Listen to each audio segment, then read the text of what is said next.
Well, good morning, ladies and gentlemen, distinguished guests. Welcome to the second day of our Media Freedom Conference.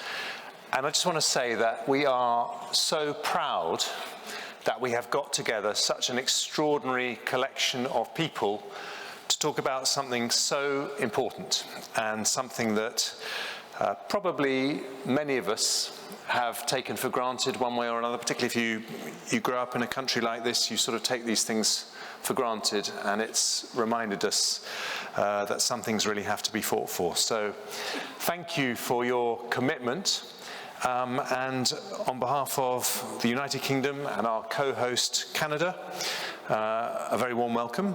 And this morning, of course, we have Chrystia Freeland, who you heard from yesterday, the Canadian Minister of Foreign Affairs, Amal Clooney, who you also heard from yesterday, who's my special envoy on media freedom.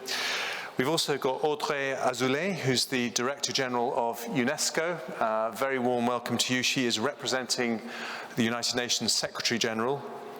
And we've got His Excellency Mr. Gobind Singh, the Minister of Communications and Multimedia of Malaysia. You might ask why we've chosen Malaysia. We could have chosen Malaysia or Ethiopia or one or two other countries, but in a world where media freedom is being constrained, there are some amazing examples of countries that have gone in exactly the opposite direction and taken the courageous decision to free up their media. And one of them is Malaysia, so we're absolutely delighted to welcome Gobind here. And we also have Lord Hall, the Director General of the BBC, and we're delighted to have him here on the panel with me, as opposed to the other side of the microphone to me, which is my normal experience with those friendly BBC journalists. So we have over 100 countries represented. We have a gender split of roughly 50-50, but I'm here behind the microphone just to make sure it's not unfair to men.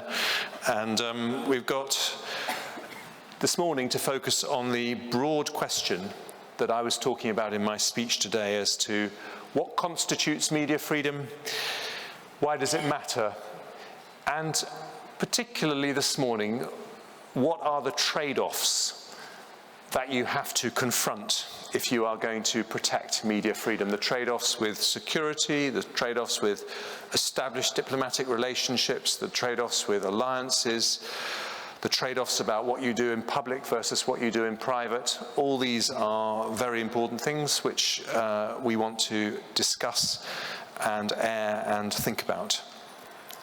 So it is my great pleasure to start off by inviting the Minister of Communications and Multimedia from Malaysia, His Excellency Gobind Singh, to come to the lectern and tell us about Malaysia's experience. Please come to the lectern.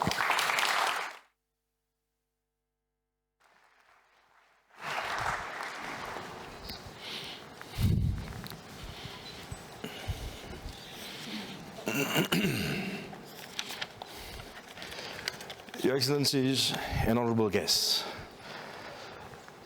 good morning. I am extremely honored to be here today to talk about this topic of great importance, which is media freedom. Thomas Jefferson once said that our liberty depends on the freedom of the press, and that cannot be limited without it being lost. It is interesting that for one of the founding fathers of the United States, born out of a revolution, to so astutely point not to the military might as the true guardian of our society, but instead to the press. The pen is indeed mightier than the sword, but perhaps in the digital era of today, the media is even more powerful than both the pen and the sword put together. In many countries, media freedom is like a bellwether. It acts as a yardstick as to the direction, both political and social, of freedoms and where they're headed. The more the media is restricted from carrying out its responsibilities, the more likely the country is headed towards authoritarianism, and repression. Many may not look to Southeast Asia as being a beacon of media freedom. But I am proud to report to you that Malaysia has bucked that trend after its new government, the Pakatan Harapan coalition, took over in May last year. In line with our election manifesto, we promised more transparency and accountability, and also to repeal oppressive laws which has previously been used to silence the media and, of course, dissenting views. One of the first pledges that we fulfilled was to repeal a controversial Anti-Fake News Act, an act which we found to be a piece of legislation somewhat hastily enacted by the previous government to clamp down on the press, the opposition, and civil society. And even though that bill was defeated in the Senate, the law itself now is no longer in use in Malaysia. While some have called for the re-establishment of this act, the government is firm in supporting its abolishment. Our Prime Minister, Tun Mahathir Mohamad, while acknowledging that the media, particularly social media, can be easily abused and, of course, cause damage to society at large, was quick to nevertheless say, when you have a law to prevent people from airing views, then we are afraid that the government itself may abuse it, as has happened in the past. We do not want any government, whether this or the next one, to abuse such a law. Our efforts to enhance press freedom is bearing fruit. In the RSF Press Freedom Index of 2019, Malaysia moved up a massive 22 notches to be ranked 123rd out of 180 countries listed thereon. The same report also noted that journalists and media outlets in Malaysia have experienced much more freedom in reporting the news and operate in an environment free of harassment. Indeed, a noticeable cry from the old days. To give you some examples of what we have seen under the previous regime, Malaysia is now well known for the 1MDB corruption scandal, and I think all of us read the extent of the problem that it has caused. A whistleblower portal called Sarawak Report, which was run by Claire Newcastle Brown, was blocked in Malaysia in 2015 because of exposing the 1MDB corruption scandal, which of course involved the previous Prime Minister, Najib Razak. Claire was also banned from entering Malaysia. Online portals such as the Malaysian Insider were blocked in Malaysia in 2015 because of being critical and exposing the corruption scandals, as alluded to here and before. Their editors were also arrested. The Edge newspaper suspended in 2015 because of the same reason. Mary Ann Jolie from Al Jazeera was denied entry into Malaysia because she hosted the September episode of Al Jazeera's 101 East program on the controversial murder of Mongolian model Altantuya Sharibu.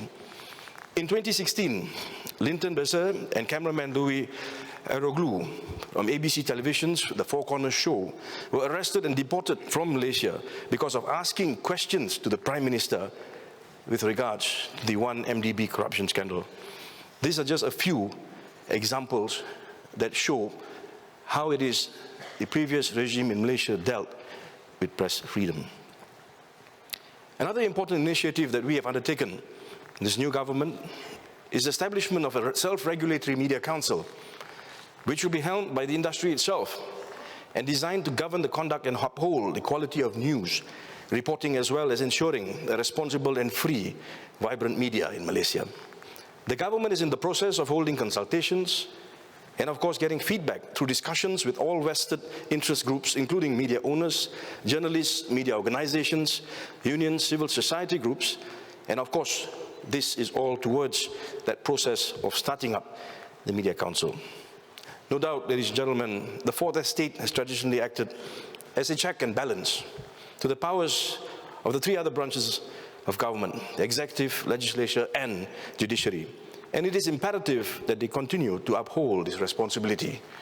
Malaysia, under the new Pakatan Harapan government, is committed to ensuring that it develops a vibrant and free media environment that can only better safeguard our liberties.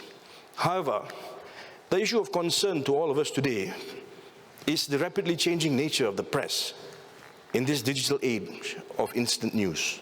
The rise of news platforms and citizen journalism has made journalism truly mainstream and not within the control of a few.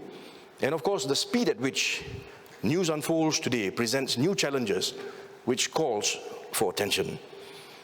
While giving people a platform to voice their opinions is certainly a positive development, it does come with its fair share of challenges. Some argue that the lines between reality and fiction are becoming blurred in the digital realm. As we grapple with these new challenges, as the prevalence of fake news, half-truths, misinformation and disinformation, we find that there is a need to be more vigilant to deal with these problems. We need to equip ourselves with the tools to sift through the noise, to distinguish fact from fiction, emotion from opinion, and to preserve that essential element of trust and integrity in the new media domain, which will build itself even larger and stronger in the years to come. The dissemination of misinformation and disinformation can cause unease and unrest very quickly. If we do not have adequate measures in place, and in some cases because of the anonymity afforded to users, cyberspace may be increasingly abused to suit the agenda of certain quarters with their vested interests. Far more alarming, false information or unverified news on social media platforms and messenger applications may incite hate, spark racial, even religious or communal tensions, which may result in violence and instability, be it against a particular section of society or otherwise. I am of the opinion that it is against this backdrop and in this context that we need to look at press and media freedom today. We have all heard from the panelists before me about how important a free and independent media is in the struggle to build nations which are transparent and accountable. I agree that there is certainly a need for us to encourage, protect, and defend this. All countries must commit to ensuring that its press is not hunted down nor vilified because its policies or decisions are questioned. Likewise, there must be courage on part of governments to acknowledge those great risks that journalists take when reporting cases which expose powerful organizations, crime, and also tread on issues sensitive in nature. Cases where complaints are made that journalists have been threatened or even assaulted must be properly dealt with. Those responsible must be held accountable, and a strong signal must be sent through such action to society at large that the press should not be ill-treated, but instead respected for doing their jobs. On the 22nd of March this year, a group of reporters covering an event in Kuala Lumpur involving the former Prime Minister, Najib Razak, were assaulted. I issued a statement immediately denouncing the attack as Minister of Communications and Multimedia. And I personally met up with the reporters concerned to express solidarity with them. Charges have been brought against those concerned. But more must be done. In cases where journalists are oppressed, politically imprisoned, assaulted, killed even, collective efforts must be made to address those issues and for those responsible to be held accountable. At the same time, we must also recognize the fact that, like anyone else, journalists and members of the press are not perfect. They too need to ensure that they uphold the highest of ethical standards in the way they report on issues of concern to them. There's a need to ensure that press freedom is looked at from a true and accurate news requirement perspective, to be distinguished from instances which involve publications of falsehoods, misinformation, and even disinformation. This is essential if we are to build reliable journalism which inspires trust, a most important hallmark in the media world of today. It is in this context which we must emphasize and keep emphasizing when we applaud and defend press freedom. The question, ladies and gentlemen, is how do we do this? The Malaysian government has started to take a more holistic approach in addressing the issue through a combination of academic research, citizen engagement, co-regulation, engagement, of course, with media entities and platforms, education, enforcement, and also, perhaps, legislation. There is also a need, I think, for us to find a structure which involves and includes all sectors to jointly partake in our efforts to deal with fake news and the platforms associated with it, so that the benefits that are derived through independent, accurate, and true journalism are not displaced from its true value. Malaysia, ladies and gentlemen, is continuously looking at measures to strengthen media professionalism and ethical journalism. But at the end of the day, and as I have alluded to earlier, even as we roll out various programs and processes, it is really up to each and every one of us, not just governments or media organizations, but society at large, to make it work. This forum may be an important feature in this all. It may facilitate the exchange of ideas that we need to defend press freedom at a global level, which is necessary today. And with that, I wish to record my gratitude to the organizer and the Canadian and British governments for this opportunity to address all of you, my esteemed fellow ministers and national leaders and media guests at this very important global conference on media freedom. May this meeting be the beginning of that very important journey that we must all take in order to facilitate all that is needed for us to defend press freedom. Thank you very much.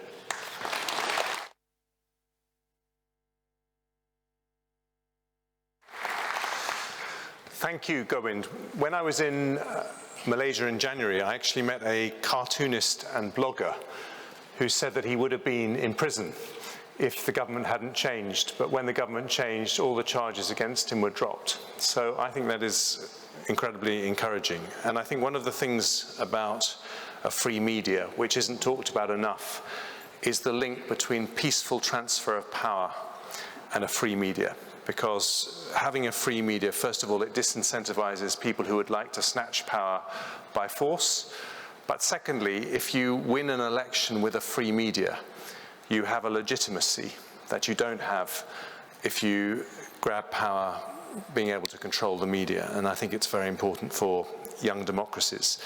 So part of the outcomes of this conference is that the UK, with other governments, are setting up an international task force to help young democracies deliver their commitments on media freedom, including developing national action plans. And because we're not perfect, we are also having our own national action plan in the UK on the safety of journalists. We had the terrible murder of Lara McKee, which we are still coming to terms with, assisted by a new national committee that we are establishing to advise us how best to do this. So now our next speaker, with great pleasure, is the Director General of UNESCO, representing the UN Secretary General, and she is the guardian of the UN's plan on the safety of journalists. So please give a warm hand for Audrey Aouzley.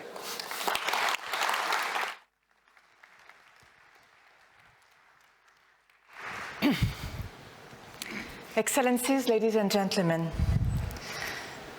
Romario da Silva Barros, Muhammad Bilan Khan, Norma Sarabia. These are the names of the 3 journalists who've been murdered in the last 30 days. Names on a long list, with 28 journalists killed since January 1st. Over 850 since 2010, twice as many as in the previous decade. Undoubtedly, the threats to the profession of journalists are not new, but they've taken an unprecedented scope and expression. For it's not only a matter of false accusations, imprisonment, and assassinations, nor is it only a matter of the frightening realization of the impunity, with only 1 in 10 journalist murders prosecuted. Or that in the last 2 years, most of the journalists have been killed in countries that are not at war, very often investigating corruption. But there is also this very contemporary tune, which is discrediting the media. a tune that sometimes echoes even in public speeches at the highest level. One more reason, if we needed one, for this conference. This overall atmosphere can fuel suspicion or even hostility towards journalism in such a way to make another victim, the very idea of truth. This idea of truth that Victor Hugo wrote about, and we have his beautiful quote here. It is in this respect that media freedom is so important. Truth is not a public good like any other. Truth requires independence to be produced, developed, guaranteed. It is often complex, hidden from views. It requires expertise, sources, time for verification, analysis. It requires professionals. We know the media are essential to a functioning public sphere, to democratic vitality, and even political pluralism.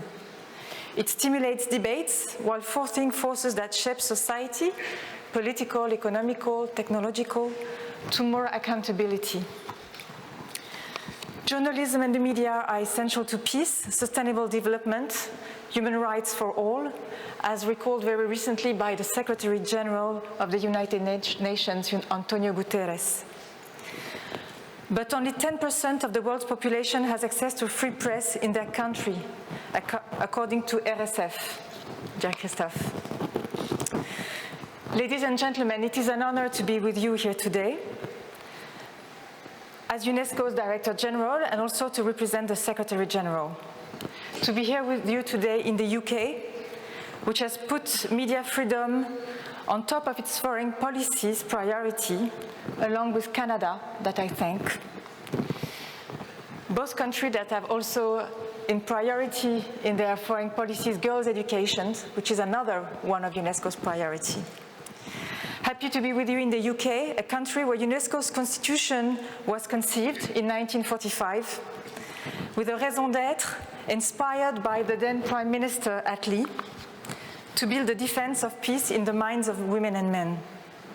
And today, with education, culture, and the sciences, the commitment to media freedom is one of the pillars of UNESCO's mission, and its implementation, one of the success highlighted in the latest performance assessment of the organization that was conducted by a group of member states, including the UK. The organization is leading the United Nations effort to implement the first United Nations plan of action on the safety of journalists and the issue of impunity. We do so with many other UN actors. This mission is being carried out on several fronts. First, by monitoring and raising awareness on the situation of journalists around the world. We condemned every murder. We call for investigation and prosecution, and we hold member states accountable. And above all, we make all this information public and available online. World Press Freedom Day, which UNESCO organizes every year in May, gathers the international community around media freedom, with more than 4,500 participants in the last edition, with the main conference that took place in Addis Ababa, one of the countries mentioned by Secretary of State as having undergone significant reforms in terms of media freedom. A country and an edition where our annual prize on media freedom was awarded to the Burmese journalists Clooney and Keo So-Hu, released only a few days after. I hope you will all join us for the next edition of this World Press Freedom Day, which will be in the Netherlands next year. This work of reflection and awareness raising is also carried out on targeted topics like the harassment of women journalists. But UNESCO's work, above all, is preventive and normative. The organization has assisted some 50 countries to develop or reinforce legislative framework on media freedom and access to information. Very often countries in democratic transitions, like recently Tunisia and Cambodia, and I hope, Minister, we will be able to support Malaysia as well. We work on capacity building as well, providing the professionals with guides, for instance, the last one on fake news and disinformation that we published last year. But we also train non-media actors on media freedom from the judicial and security forces in order to support their understanding of international and national norms on freedom of expression. For instance, in Latin America, we've trained more than 10,000 professionals in our course since 2014. And lastly, we work in media education, but we could and should do much more on that front. And I look forward to do more in this field with the support of our partners, especially from the professional sector, publishers, broadcasters.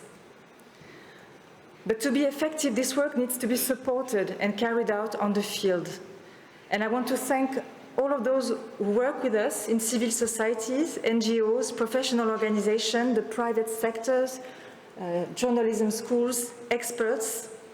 And all this wouldn't be possible without the support of our member states, also their financial support.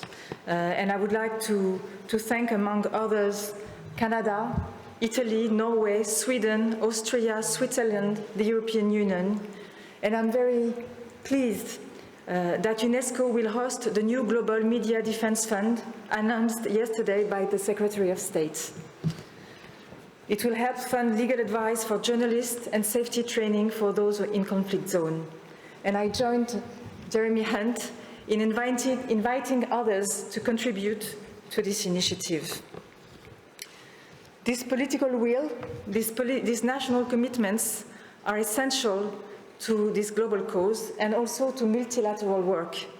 We need more than ever multilateral, coherent, visible, and action-oriented strategy to strengthen media freedom and the safety of journalists. I thank you for your attention.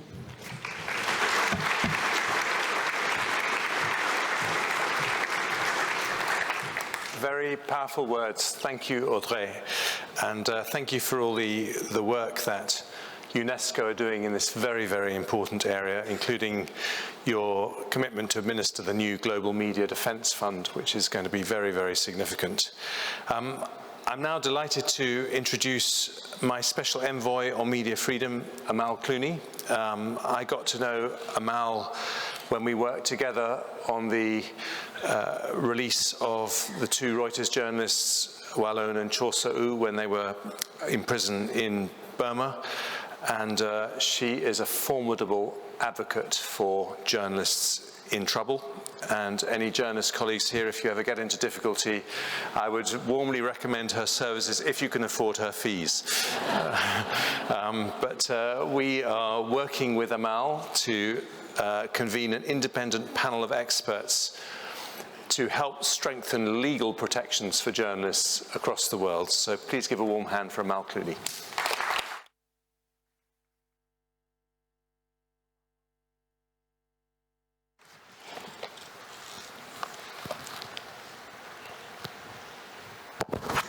Thank you very much, Jeremy. Excellencies, ladies and gentlemen, it is a pleasure to be among so many distinguished guests today.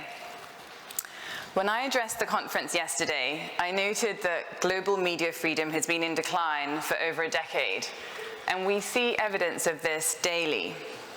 In the last month alone, as we just heard from the UN, at least 3 journalists have been murdered, but also Myanmar's authorities blacked out the internet in Rakhine State, where the army has committed horrific abuses of Rohingyas. Sudan's military rulers shut down the internet to silence reporting of crimes committed against protesters. A journalist in Russia had drugs planted on him as revenge for his investigations. Chinese censors deleted reporting of the turmoil in Hong Kong, and Turkish prosecutors launched a criminal probe against Bloomberg reporters who Bloomberg said were reporting, quote, fairly and accurately on newsworthy events. Meanwhile, in Pakistan, a country of 200 million people, the authorities continued to literally mute TV news content they considered unfavorable, and even took the video feed of the main TV news program off the air. I spoke yesterday of one of my clients, Maria Ressa, a brave journalist and former bureau chief for CNN from the Philippines. She dared to criticize the actions of her president, and as a result has been the victim of every kind of government-sponsored harassment and persecution. She is attacked by online trolls who insult and threaten her in the vilest terms. The authorities tried to revoke the operating license of her news site, Rappler, and they have applied laws retroactively to criminalize her work. And the Justice Department in her country has now launched a succession of cases against her that threaten to bankrupt her and expose her to a maximum sentence of 63 years in prison. The current media crisis involves both the silencing of truth and the amplification of misinformation to levels we have never seen before. I believe that the way that the world responds to this crisis will define our generation and determine whether democracy can survive. So when the Foreign Secretary asked me to be the UK's Special Envoy on media freedom and to serve on a dedicated panel of legal experts, I agreed. In discussions with the Foreign Secretary, he made it clear that he wanted to establish a powerful new initiative that would create meaningful and lasting change, an initiative that would continue to operate regardless of which individual or political party was in power. He explained that the initiative would include the establishment of an independent and international panel of lawyers to advise governments on how they could better protect journalists and media freedom, and a media freedom fund to help journalists access legal advice and training in the field. I understood that the campaign was an opportunity for the UK and Canada to lead by example by supporting new initiatives to ensure that more robust international mechanisms would exist next time a journalist is arbitrarily detained or attacked. In these discussions, I set out my vision for the legal panel based on the issues that I think are the priorities for reform. The institution and consistent use of sanctions regimes to impose serious financial consequences on state officials who abuse media freedom. Enhanced consular duties when a journalist is detained abroad. A system of visas for persecuted journalists seeking asylum. An international investigative team that can be deployed, that includes lawyers and forensic experts and can be deployed when a journalist is attacked. And the promulgation of model legislation to guide states on the free speech guarantees that must be respected under international law. The legal panel will consider these issues and publish reports about what it believes can be done to better protect journalists and media freedom around the world. I am proud to say that the chairman of the panel is Lord Neuberger, the former president of this country's Supreme Court, and he has asked me to serve as his deputy chair. Together, we have sought to identify the leading international experts on media freedom from around the world, from a diverse group of legal backgrounds: judges, defense lawyers, academics, constitutional law experts, media specialists, and leading human rights practitioners. The panel includes a former Vice President of the European Court of Human Rights, a United States Federal Appeals Court judge, a former Constitutional Court judge from Colombia, the former Attorney General of Canada, leading barristers from the UK, academics from the US and Korea, and lawyers who are at the forefront of advocacy to promote media freedom around the world, including in Russia, India, Pakistan, Uganda, South Africa, and the Middle East. Today, although 173 states have ratified a United Nations treaty, the International Covenant on Civil and Political Rights, that guarantees freedom of speech, many countries still have laws that allow the muzzling of journalists. That includes laws criminalizing defamation, blasphemy, and sedition, and vague or overbroad laws on espionage, terrorism, fake news, public order, and hate speech that have been written or applied to silence dissent. I am proud to see the UK taking a leading role in the effort to review such laws, and it is right for it to do so. The UK is a UN Security Council permanent member that has traditionally supported international law and institutions. Many of the problematic laws that are being used to silence journalists around the world also came from British Commonwealth rule, and the UK has experience in reforming or abolishing these laws to bring its legislation in line with its modern values and international human rights norms. The UK's laws, for instance, used to criminalise blasphemy, and over 40 countries still do, including many former colonial states, and some states that still impose the death penalty for it. British law criminalising sedition was used in colonial India to prosecute Mahatma Gandhi, and the offence is still on the books today in the world's most populous democracy, as well as many other Commonwealth states, hopefully Malaysia not for long. Couldn't resist. By the time the UK officially repealed such laws just over 10 years ago, they had long ceased to be used in British courts, but many Britons were concerned about the impact such laws could have on the rest of the world. During debates about their repeal in Parliament in 2009, the Justice Minister observed that the existence of such obsolete laws in this country had been used by other countries to justify the retention of similar laws that were used to suppress political dissent and stifle press freedom. As a member of the House of Lords observed at the time, if our Parliament takes this step, it will be an example elsewhere. That legal reform initiative in the UK was ultimately successful after a campaign by British media organisations, civil society groups, parliamentarians and lawyers, and it can be a model for the international effort being launched today. Now, I know that some of you will be sceptical about an international campaign of this nature. I myself thought long and hard about whether this was likely to have impact, or be just another conference establishing just another committee. But as I said yesterday, I believe that this campaign is important because the international system we have in place is broken. It is so broken that we have record levels of journalists being jailed and killed. It is so broken that people like Jamal Khashoggi can be murdered on foreign soil without any coordinated investigation, open trial, or effective accountability. So any new initiative that has the potential to move the needle in the right direction is worth considering. As Eleanor Roosevelt has said, universal human rights begin in small places, close to home. Without concerned citizen action to uphold them close to home, we shall look in vain for progress in the larger world. So I believe that each of us has a role to play.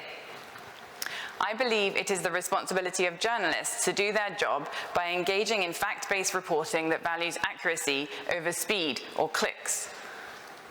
I believe that legislators and judges should ensure that their country's laws comply with the international standards that their governments have signed up to, and that such laws are not being abused to prosecute dissent. I believe that governments that respect press freedom should stand up to those that don't, by imposing real-world consequences on officials who abuse human rights. For my part, I will work with my colleagues on the legal panel to research and produce recommendations for change. We shall seek advice from civil society, academia, and the legal profession where necessary, and we will consult with journalists on what they think is needed to keep them safe. And when the time is right, I will report honestly on whether states are listening.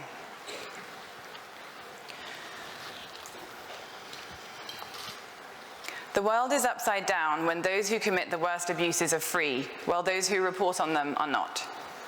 And if we don't turn things around, democracy cannot survive. The global decline in press freedom has been hastened by rhetoric from the leader of the world's most powerful democracy, and it will not be reversed without strong leadership from others. So I thank the governments of the UK and Canada for bringing us together today. I celebrate the opportunity that this gathering represents, and I hope that we will look back on this day as the beginning of an era of change. Thank you.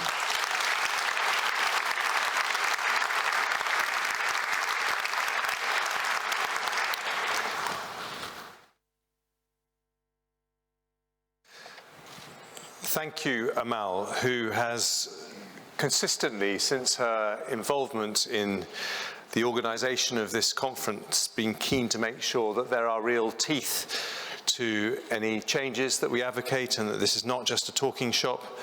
And in order to allow you guys to hold us to account on this, and you're pretty good at holding politicians to account anyway, we're going to have another conference next year in Canada, hosted by Chrystia Freeland, which I hope to attend, obviously as Prime Minister of the United Kingdom. And that is the right moment for me to introduce Chrystia, who is, as everyone knows, the Canadian Minister of Foreign Affairs, and was herself a journalist, where she worked for the Financial Times, the Globe and the Mail, worked for the Financial Times in Moscow. And she has been a great inspiration to me as a fellow foreign minister. She has championed more than any foreign minister I've come across a values-based approach to foreign policy, which I think is really important. But as someone who herself covered the first war in Chechnya in the 1990s, she understands about the safety of journalists and the power of independent journalism. And I think she probably knows more about that than anyone in politics today. So, Chrystia.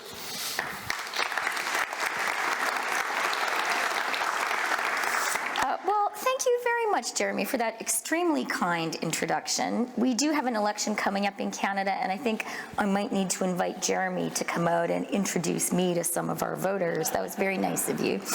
And I do want to thank you, Jeremy, for having the very important idea of hosting this conference.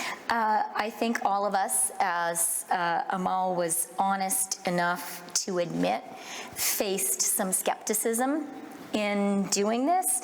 There is a bit of milk and motherhood feeling to it, but it is incredibly important, and I'm so grateful to you for having the idea and for following through, for inviting Canada to work with you.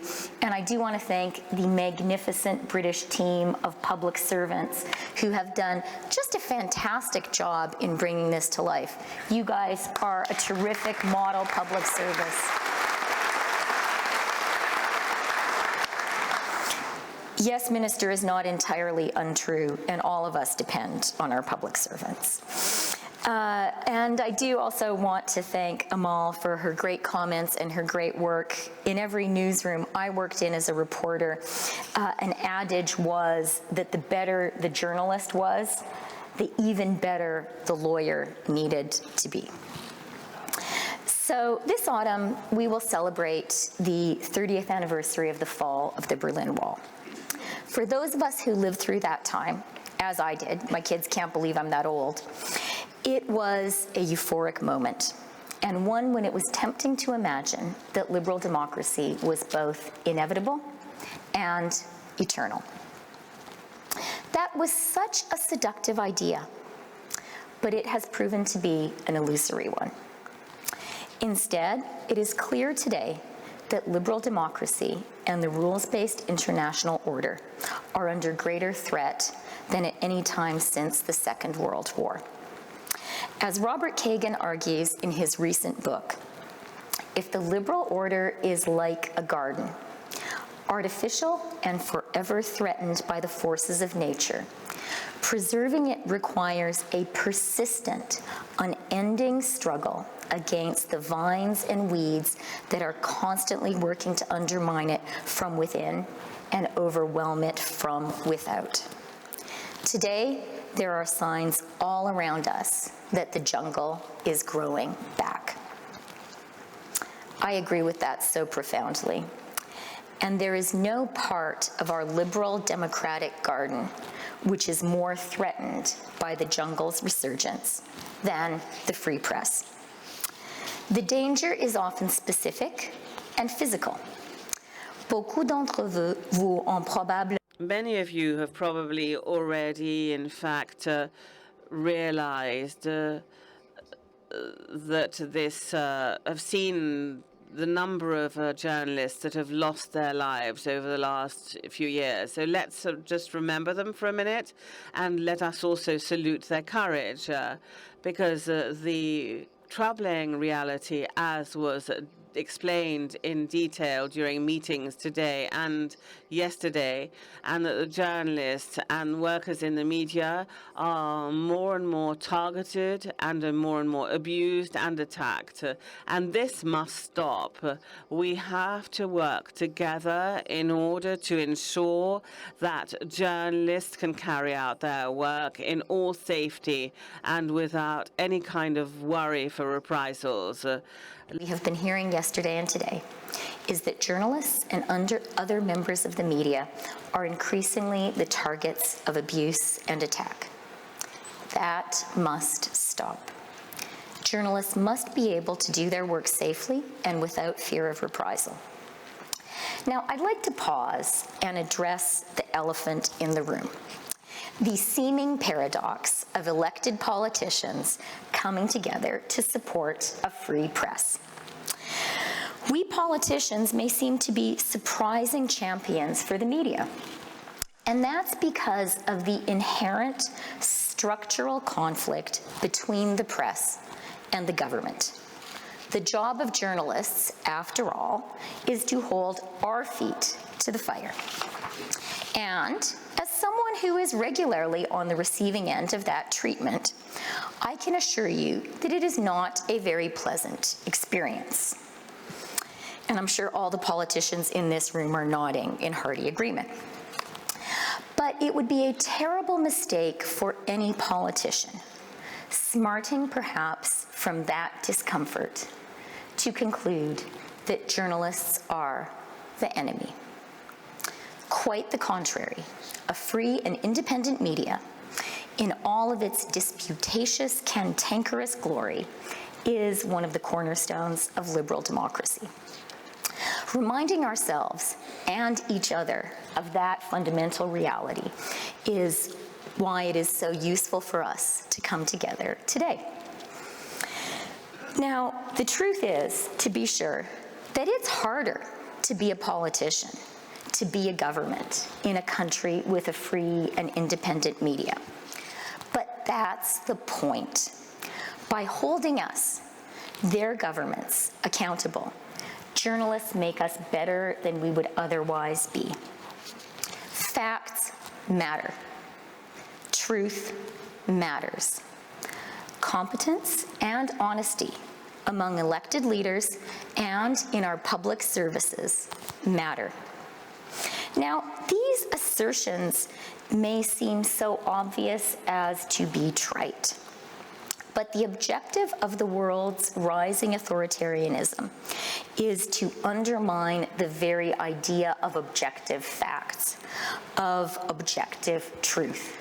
We need to fight back. As Mariana Katsarova so memorably and movingly said yesterday, quoting her dear friend, the assassinated Russian journalist Anna Politkovskaya, what matters is the information and not what you think about it.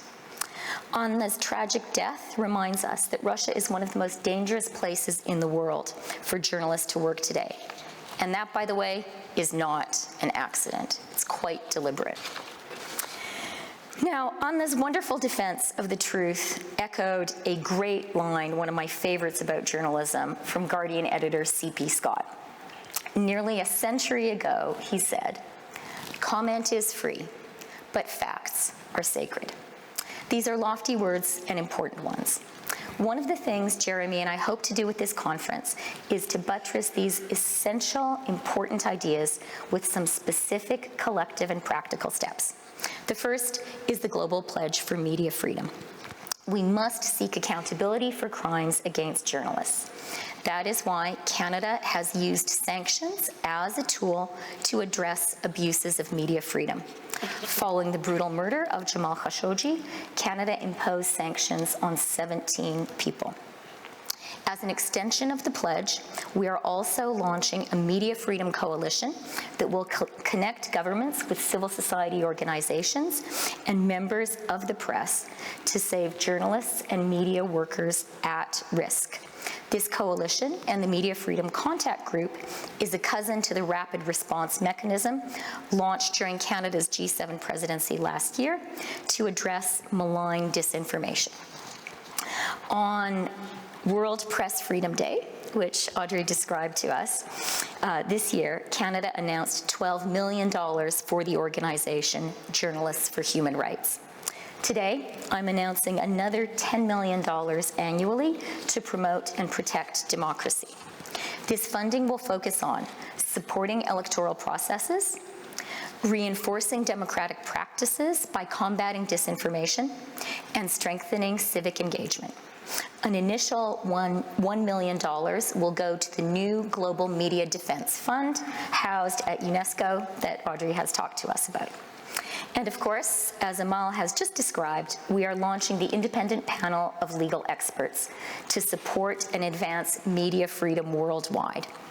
Canada is very excited by this work, and we are delighted that our own Irwin Cotler, a distinguished Canadian human rights lawyer and former Minister of Justice, and I would say my personal conscience, if he feels we are lagging on the human rights front, Irwin is very quick to phone or email me, will be serving on the panel.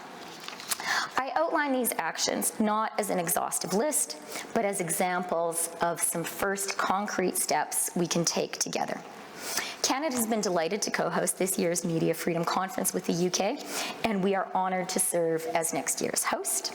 And we look forward to you being with us in Canada, Jeremy.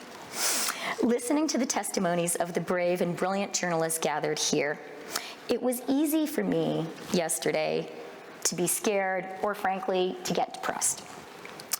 But let's choose instead to be inspired.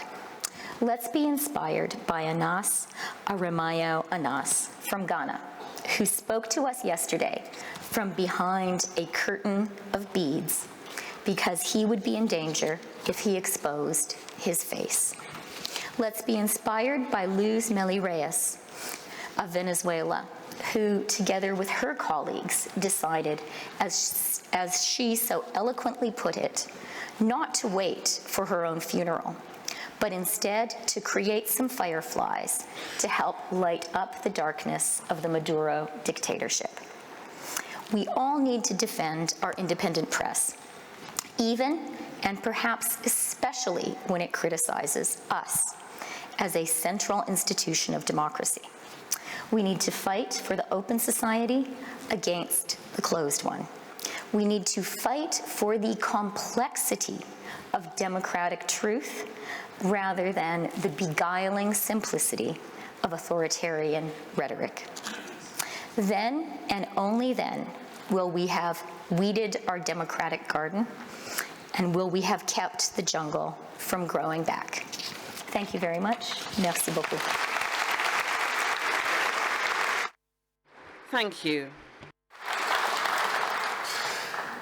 Thank you, Chrystia, for those very inspiring words and for your support and Canada's support for this conference. Now we're going to hear from the BBC. Slightly bittersweet moment for me because as a UK politician, I find their coverage of the arguments I put forward totally infuriating, but that is, of course, their job, and I am very proud of what the BBC stands for across the world. Indeed, if I was trying to explain to anyone what a free media means to our society in the UK, I would tell them to watch Question Time or The Andrew Marr Show or listen to the Today programme, not of course when I'm being interviewed, but I think that we can be very proud of what the BBC stands for. And so with great pleasure, can I introduce Tony Hall, the Director General.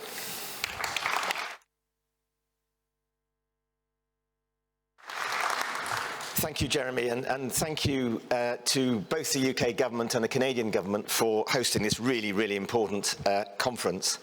At the BBC, there's a quotation that our journalists, and indeed I, walk past every morning. It's there in front of us near our broadcasting house, and many of you may know it. I think it was mentioned yesterday. It's a statue of George Orwell, and the quote from him is carved into the wall outside New Broadcasting House, and it says, "If liberty means anything at all, it means the right to tell people what they do not want to hear." It's a daily reminder of what good journalism must do: speak truth to power on behalf of our audiences and our citizens. And for journalists, there is no more important issue than the ability to report without fear of reprisal. But as we've heard throughout this conference, and indeed just now this morning, reporting the news has never been more dangerous. More journalists are losing their lives than at any time I can remember just for doing their job. And I'm so pleased to be sharing this platform with those who are so determined to protect journalists worldwide and who believe so passionately in media freedom.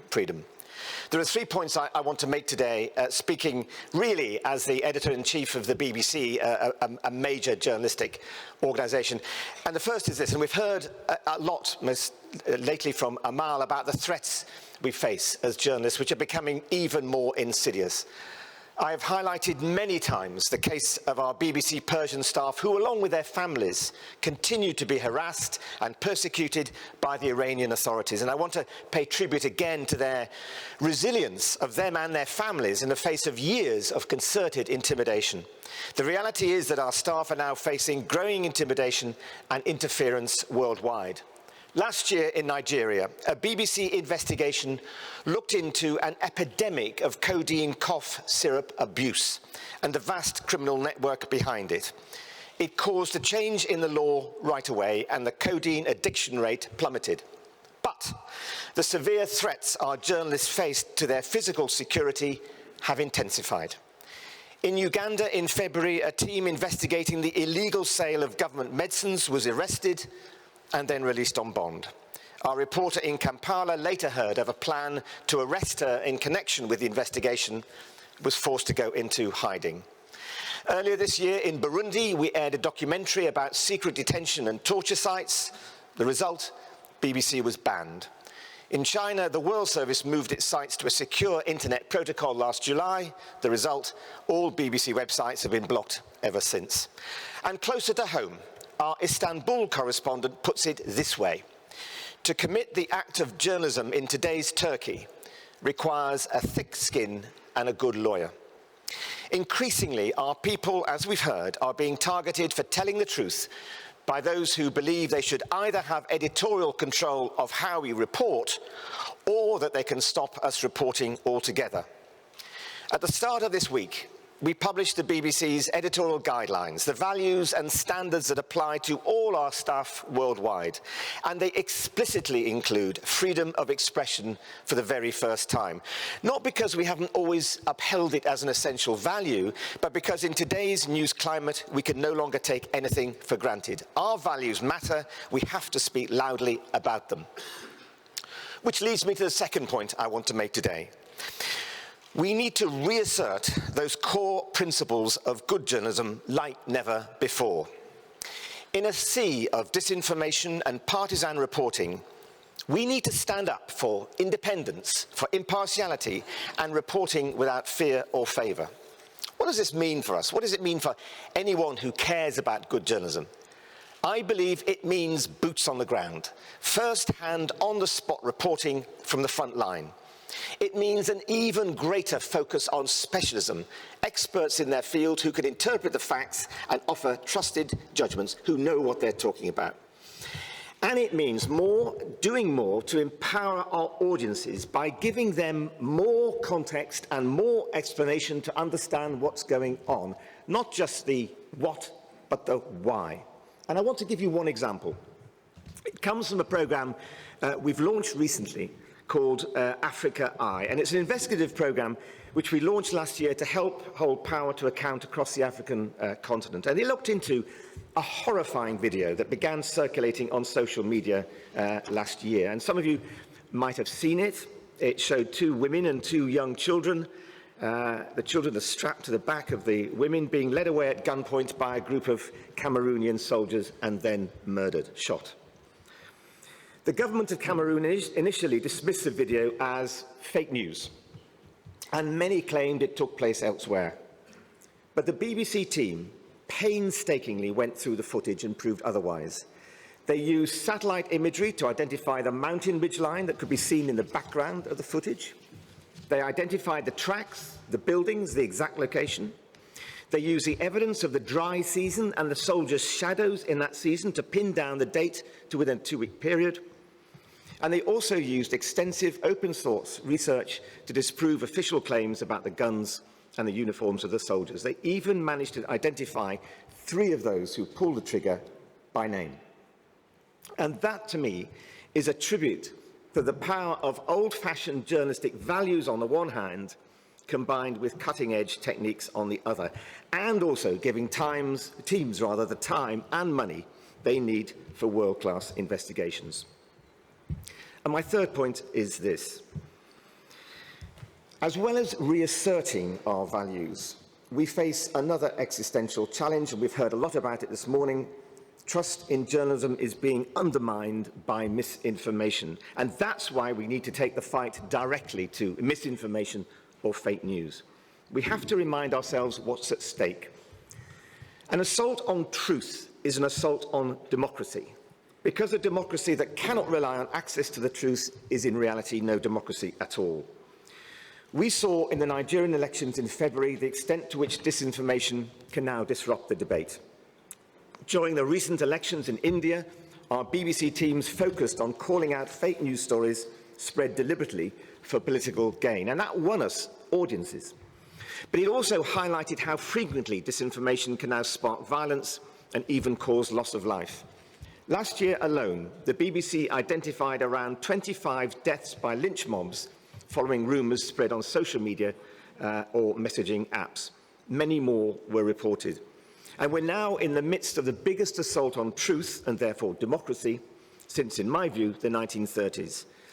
Bad actors and repressive regimes have not only weaponized misinformation, some have industrialized its production and packaged it for a global audience. All those who believe in integrity in news must together turn the tide.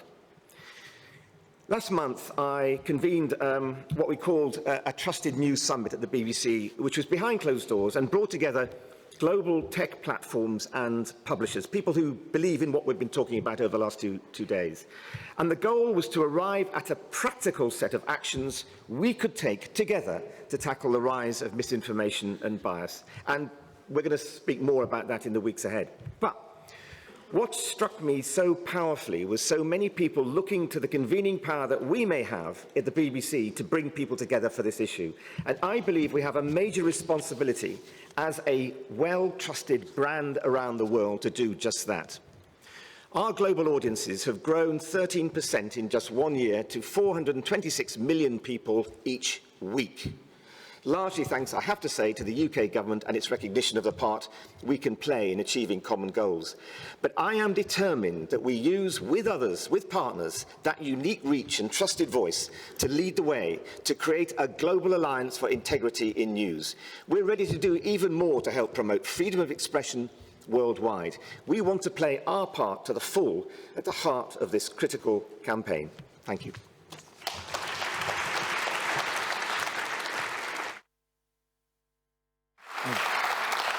Thank you, Tony, for those fascinating comments and for all the work the BBC does. We're just going to wrap up with 2 brief contributions from the floor, brief but important contributions. So first of all, can I invite Christophe Deloire, the Secretary-General of Reporters Without Borders. Thank you, Foreign Secretary. As you mentioned, there are very amazing exceptions, but globally speaking, the World Press Freedom Map that is derived from the World Press Freedom Index that Reporters Without Borders publishes is getting darker. Guess how many people, what's the percentage of the world's population that lives in a country that is either black or red on this map. That's to say, a country where the situation of press freedom is either there is no press freedom or very difficult. 74%. What's the percentage of the population that lives in a country which is either colored white or yellow on the map? 9%. 9% only. We are at a tipping point. There is a huge risk that countermodels take the lead. Business as usual could kill democracies. Foreign Secretary, you announced yesterday that you would establish an international task force to help governments to deliver their commitments on press freedom. To manage this, RSF believes that a special representative to the UN Secretary General on the protection of journalists is needed. I would like to thank all the members of the coalition that advocates for this, the governments that already defended this project, and we would like both the UK and Canada to take more concrete actions to make it happen. Foreign Secretary, you also announced yesterday that you would bring together a contact group of like-minded countries to lobby in unison. Of course, we welcome this idea. We welcome this idea, of course, on the condition that it is not just a formal mechanism, that you can get quick results. Quick results even on the most sensitive cases, and even sometimes in democracies. On Raif Badawi, this blogger in Saudi Arabia. On the Cumhuriyet journalists in Turkey. Regarding also the murder of Daphne Caruana Galizia in Malta. And I will also say that the case of Julian Assange is persecution has huge implications for press freedom in the US and potentially in other countries. We challenge every state in this room to select cases of impunity for crimes against journalists and achieve results. Use your political weight to get those results, to get justice. Use your leverage to get a release, and then it will snowball. Otherwise, in the future, democratic governments could find themselves like isolated in the international summits. Should we accept that even the G20 becomes like a club of press freedom predators? With, of course, exceptions, but if we have a look on the list, it can be worrying. We have to take our responsibility also as NGOs. If needed, to amend our tactics, to renew our naming and shaming strategies,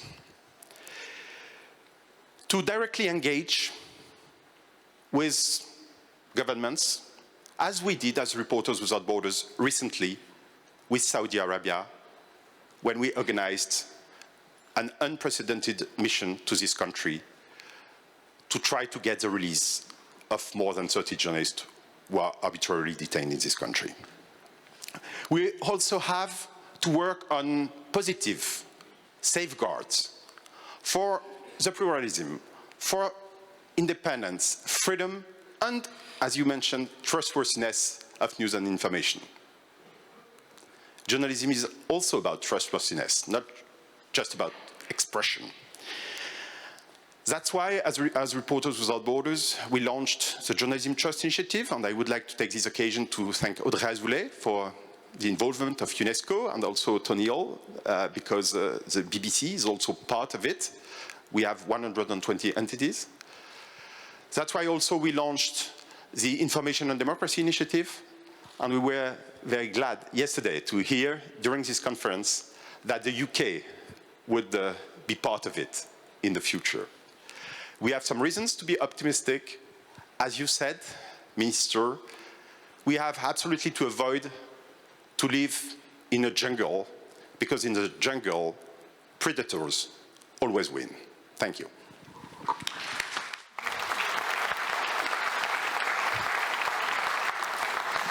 Thank you, Christophe. And the final contribution from the floor is Peter Grest, who is a distinguished journalist who has covered the Middle East for Al Jazeera. Where's Peter? Foreign Secretary, I'm here. You're there. Hi, Peter. Thank you very much for the opportunity to make this intervention.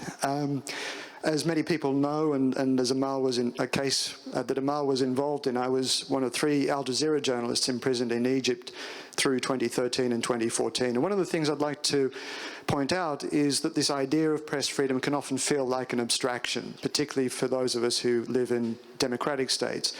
What happened to us, I think, hit the headlines, particularly because we came to represent what a loss of press freedom actually looks like, in a way that was very tangible. Those images of us behind the cage in Egypt was something that so many people could identify with. And I applaud the Foreign Secretary and both Canada and Australia the United Kingdom for organising this conference. It is vitally important, but there are a number of things that a number of points that I'd like to make. First of all, again, I would also like to commend you for the initiatives that have been announced today, particularly the ones that Amal discussed. But there are a number of things that I would like to urge any country that claims to be a defender of press freedom, that claims to believe in it. A number of statistics have been thrown around many times. The impunity of journalists is 90%. 9 out of 10 murders of journalists are uninvestigated and unpunished. There are more than 300 journalists currently in prison. Daily, journalists are harassed and intimidated and threatened and abused. Any country that truly believes in these ideas can and should deal with all of those issues today.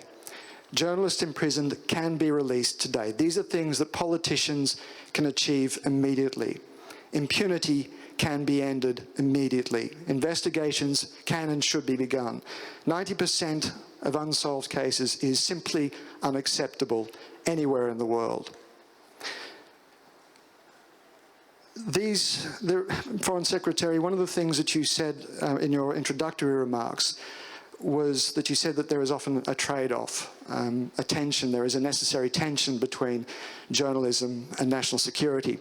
And I'd like to disagree politely with you on that front, because I believe that if national security means anything, it is about, yes, protecting the physical security and integrity and safety of individuals within our countries, but it is also surely about protecting the fundamental integrity of the system, the democratic systems that have worked so effectively to make our states some of the freest, most stable and prosperous places on the planet.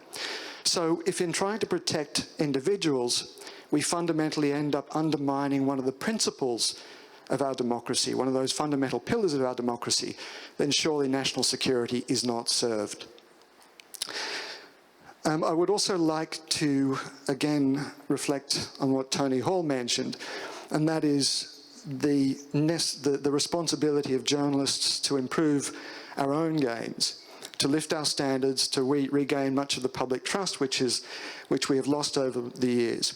But I would also like our politicians to seriously reconsider the fundamental digital environment that prioritizes, that rewards rumour over fact, speed over accuracy, polemic over analysis.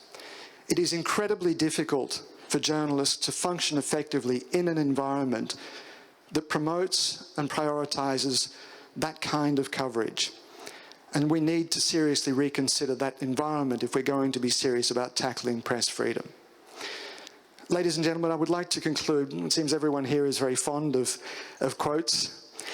So I would like to conclude by quoting the French philosopher Albert Camus, who said that a free press can, of course, be both good and bad, but a press that is not free can never be anything but bad.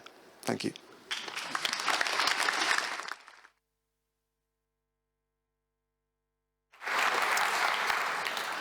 Well, I want to thank everyone for their excellent contributions, and I don't want you to allow me to get away with not responding to some of the comments that we made. So I just want to make a brief comment, Peter, about what you said about the issue of trade-offs. It's possible to have conflicting objectives that are both right.